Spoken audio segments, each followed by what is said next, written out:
I guess మనం ఇప్పుడు చూస్తున్నది ఈడిఎం డ్రిల్లింగ్ మిషన్. సో మనము ఇది ఏ విధంగా వర్క్ చేస్తుందో చూద్దాము ఒకసారి.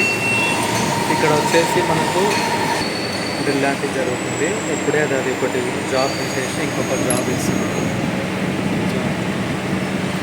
ఇది స్టడ్ వచ్చేసి టైట్ చేసుకోవాలి, లూజ్ చేసుకోవాలి. దాని తర్వాత మళ్ళీ వచ్చేసి మనకి ఇక్కడ ఆపరేటింగ్ సిస్టమ్ ప్యానల్ కంటిన్యూషన్ జరుగుతుంది. మీడియం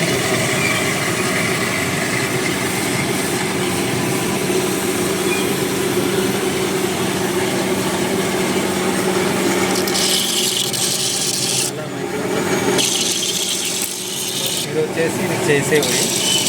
ఇది ఇంకా ఇవన్నీ చేయాలి, మొత్తం చేయాలి. ఇది కంప్లీట్ అయినాయి, ఇవన్నీ కంప్లీట్ అయినాయి. ఎట్లుంటుంది కట్టింగ్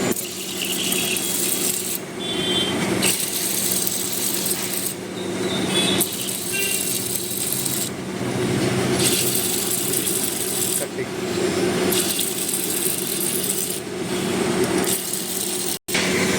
ఫ్యాక్టరీ కూడా ఏ విధంగా వస్తుంది